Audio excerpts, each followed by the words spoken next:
This morning, I would like to try something a little bit different during our time here, and that is that if I'm going to try not to, I just want to try something a little bit different. Try not to comment too much on what you say.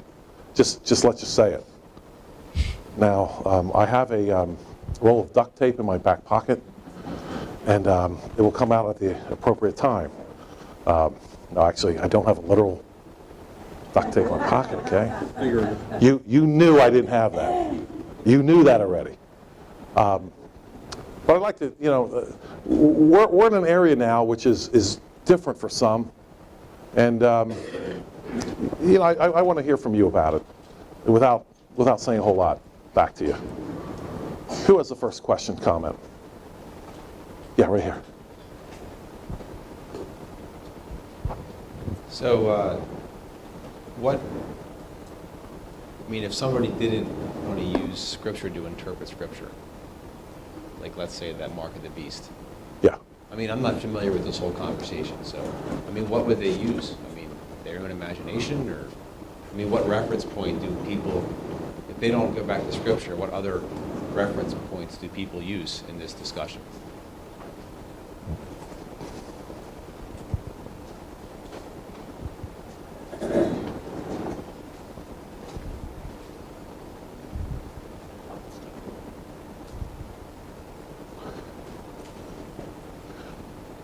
Here's what I've heard.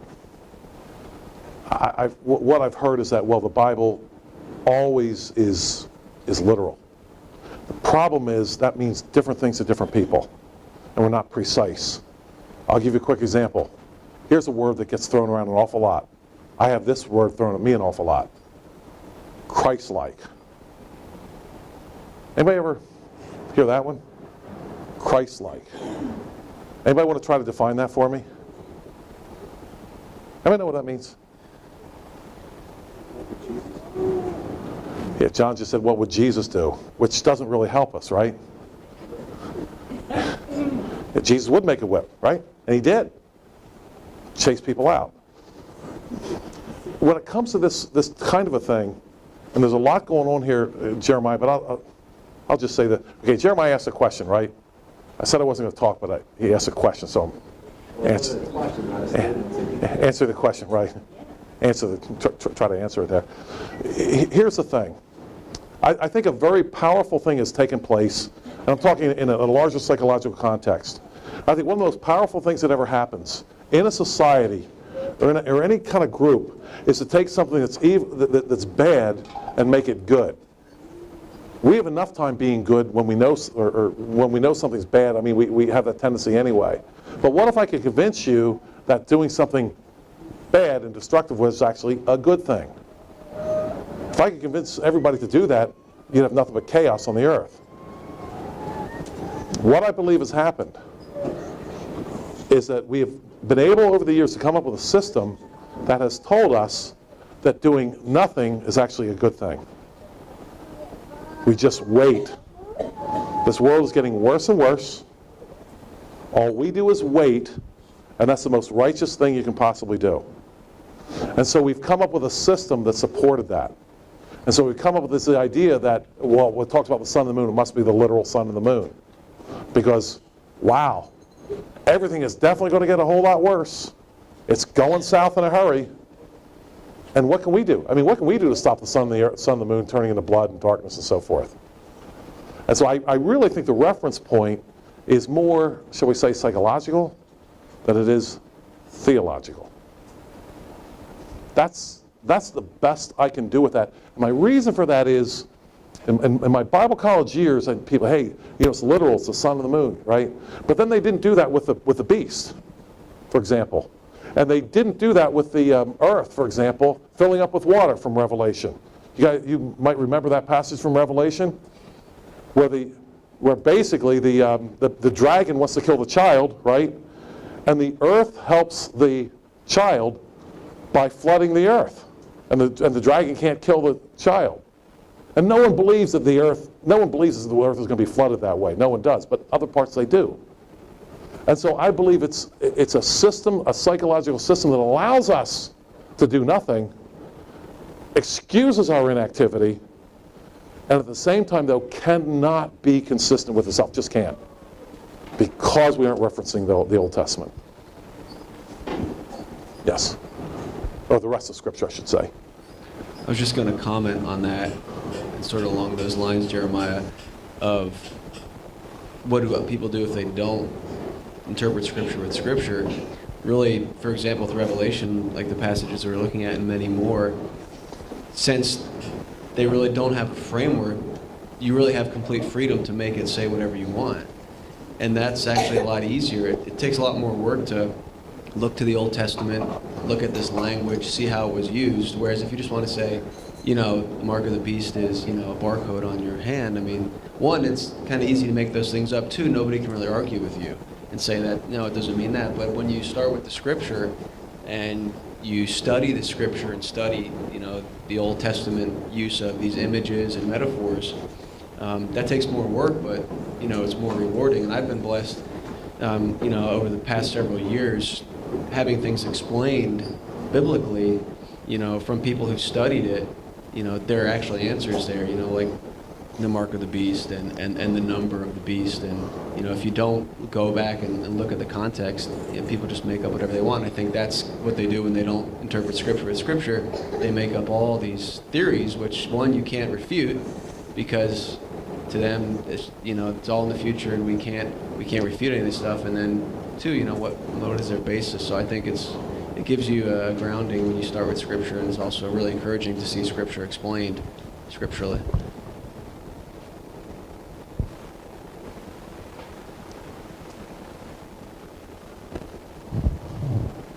Pastor, with apocalyptic literature especially, but in many cases, throughout Scripture, when an analogy, a simile, a metaphor, something figurative is used,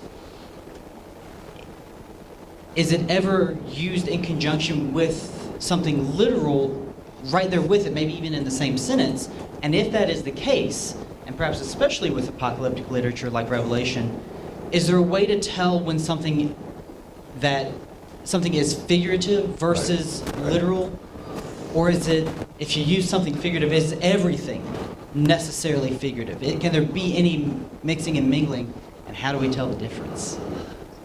Yeah, we have, for example, the Isaiah passage, behold, the virgin shall conceive, for example, and bring forth a son. And then right after that, in that Isaiah passage, it says that he went into the prophetess and she conceived. And of course, it starts out with you. Isaiah says that you want a sign? I'll give you a sign. So it could be like, what kind of son? Virgin shall conceive, and then it says right after he went into the prophetess. Now, we are talking about a literal virgin here and a literal conception. But I think your question was, I understand, are they ever beside each other? Where you can tell the one is literal and the other is not. I don't know of a case like that. Maybe someone in here does know of a case like that. I don't know of one. So perhaps an example might be talking about... I'm sorry, can we get the mic back here? Oh, sorry.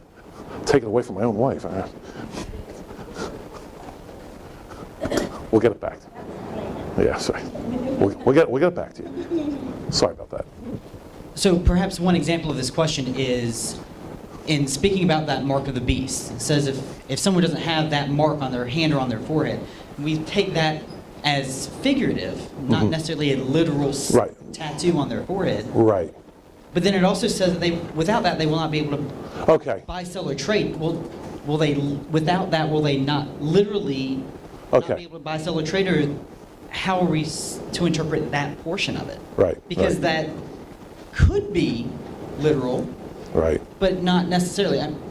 We understand that a beast coming out of the ocean as a fairly clearly figurative language, but to not be able to buy, sell, and trade could be literal, could be figurative. How should we understand that portion of the verse in that context? Yeah. If the quick answer for that for me would be this: if we had buy, sell, or trade used in a figurative sense in other parts of Scripture, that would be helpful. But if we don't, then we're going to interpret it a different way. We do have the mark being used in other ways in the rest of Scripture. I don't know of where buy, sell, or trade might be used figuratively in the rest of Scripture. So that's the short. So that would be an example Yeah. where it's figurative and then Yeah, I actually think that's a good example, actually. I think there might be better, well, that's the best one I know right now. Yes. I am just trying to figure out in my own mind how we personally, or I personally have come from the literal view to more of a let Scripture interpret Scripture to explain to us what the symbols mean. And having been to Bible college where I was taught the literal view, and we were taught the literal view of eschatology. And so there was a mark on your hand and there was a mark on your forehead, and they had explained that all to us. And looking back, I'm thinking about how did I buy that and how did I believe that as they were explaining it to me then, and how do I believe it now that it's more symbolic? And I realized that what they also did when we were in Bible college, they had a dispensational view. So they divided up the way that God dealt with man in history and in time in several different ways. And in the Old Testament, he dealt with them one way. But in the church age, he deals with us a different way. And so they would not refer to the apocalyptic language in the Old Testament to interpret what God was doing in the church today. And so they would not go back there to refer to the Old Testament symbolic apocalyptic language to explain what the New Testament language symbols were. And so they cut off half the Bible to actually interpret what Scripture was saying. And so they could explain in a much smaller context in the New Testament all the literal interpretations, which they handicapped themselves to fully embrace what all of Scripture was saying. And so after we came out of the dispensational fog, there was some disillusionment. Like, why did they not teach us the whole truth and the whole counsel of God? And so we were disillusioned by that for a while, that we weren't really taught the whole Scripture as it applies to itself.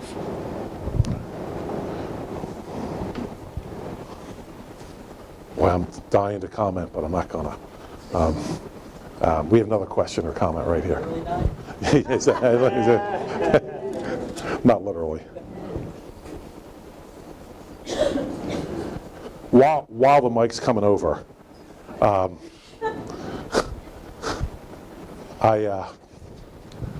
remember reading Ezekiel. Ezekiel's interesting. This was 8 years after I got to Bible college. And I sure don't want to say that everything we learned in Bible college is wrong. There's good teachers there, and some real good men taught us.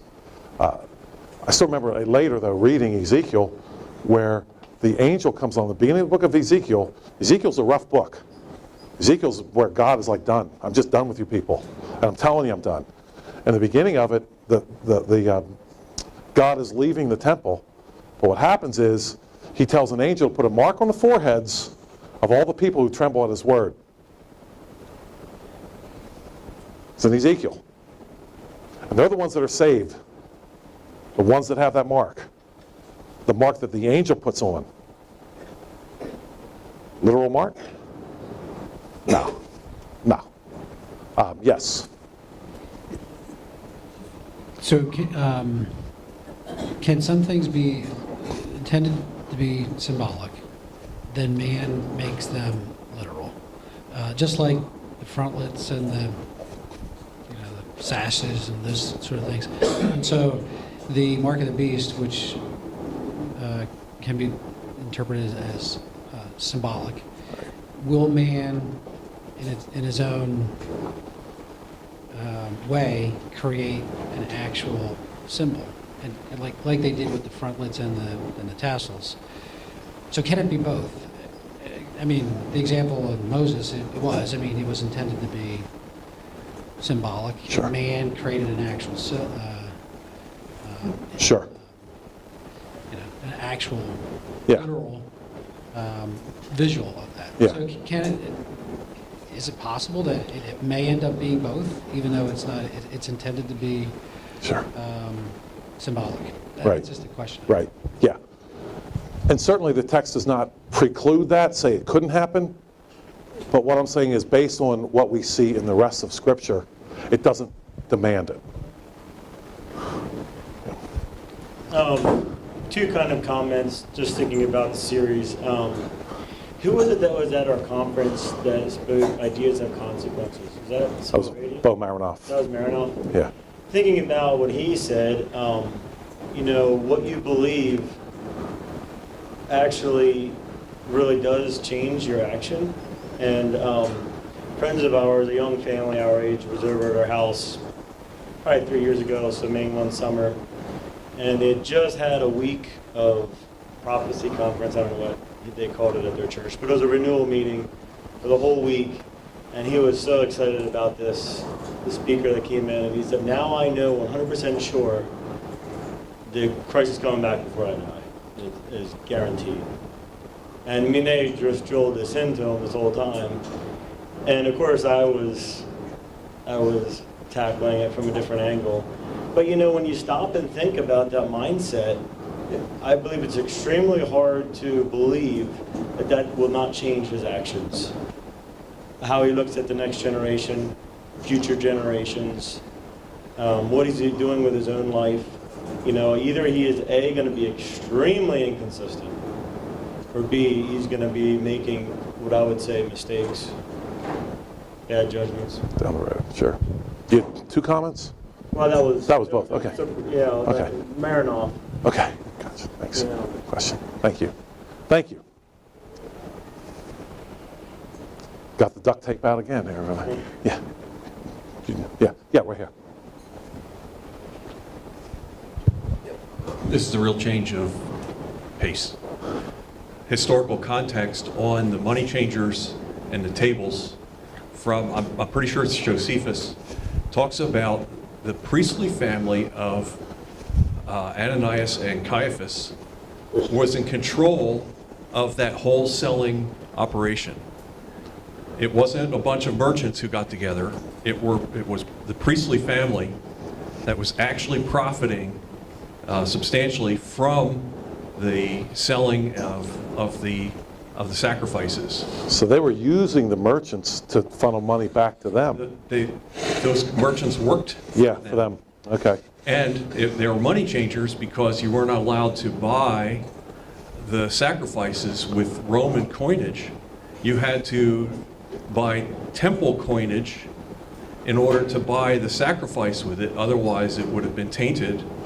And so the changers were cheating on the exchange rates as well. It was very high exchange rates.